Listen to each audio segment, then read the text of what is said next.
Good day. This is Social Work Fridays from the Office of Victim Advocate, and this is a platform which welcomes all crime survivors. This is part 2 of 8 in our series on trauma. Today, we're going to discuss the brain's trauma response, including the fight, flight, freeze, and fawn responses. In part 1 of this series from last week, we discussed how much of our reaction to trauma is automatic. Which parts of the brains are we talking about? Psychology Today mentions the amygdala, hippocampus, and prefrontal cortex and how these parts of the brain activate our survival mechanisms. The amygdala acts as the brain's alarm system, signaling threats and activating your fight or flight response. For individuals who have experienced trauma, it can become overreactive.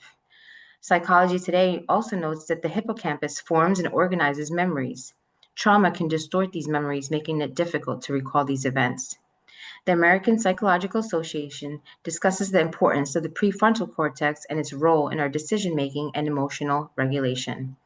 With the amygdala being overreactive and the prefrontal cortex underactivated, it's no wonder that day-to-day life can sometimes become so overwhelming. What are your fight, flight, freeze, and fawn responses?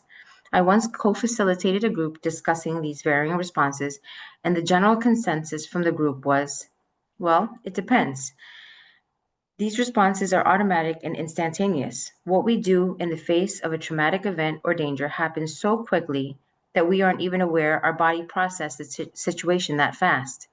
One thing that comes up, and I think it's important to mention, is that no matter what our response is, we often fall into the trap of I should have, I could have, and I would have, and that's not fair. And scientifically, it makes sense that we didn't do those things. A way we can practice giving ourselves grace is to reframe it by saying, what happened to me does not define me. How I reacted was based on what I knew and how my body knew to keep me safe. What happens with trauma and your body? How does it affect your health? The U.S. Centers for Disease Control and Prevention and Kaiser Permanente study on adverse childhood experiences, ACE studies, highlights how these experiences can affect our health. With an impacted brain that can shape our day-to-day actions, it can be difficult to prioritize our health.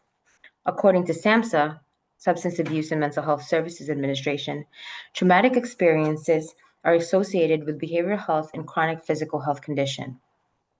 Our Resilient Voices survivor speaker and mentor, Gigi, shares her experiences. When I connected with her, I asked, how did your experiences manifest in your physical and mental health? She gracefully shared, at first, there were so many things I had to heal from, and I didn't realize it was called trauma. I used the only coping mechanisms I knew at the time, which is avoiding confrontation of any kind, and I struggled with an eating disorder, depression, and anxiety. It wasn't until I believed that I deserved to heal and that in each instance, what happened to me was not my fault, that I was able to really start to move forward. Learning how to let go of the shame and guilt that I felt and realizing that strength comes from within. Here at the Office of Victim Advocate, we advocate for and provide various supports for crime survivors. Support groups are available to you free of charge. The link should be below, and it's via Zoom. You're able to connect with a social worker about the support groups and also if there are any local resources that's available in your community. If you are struggling or in need of support, calling 988 is a crucial step. The 988 Lifeline offers free, confidential, and 24/7 emotional support for individuals facing mental health struggles, substance use concerns, or emotional distress. As we conclude today, I wanted to share a gentle reminder, again, that your thoughts become your words and your words become your actions. Mantras are a great way to combat these thought patterns. Another mantra that we could continue with this week is I give myself permission to feel, to release, and to grow. Again, I give myself permission to feel, to release, and to grow.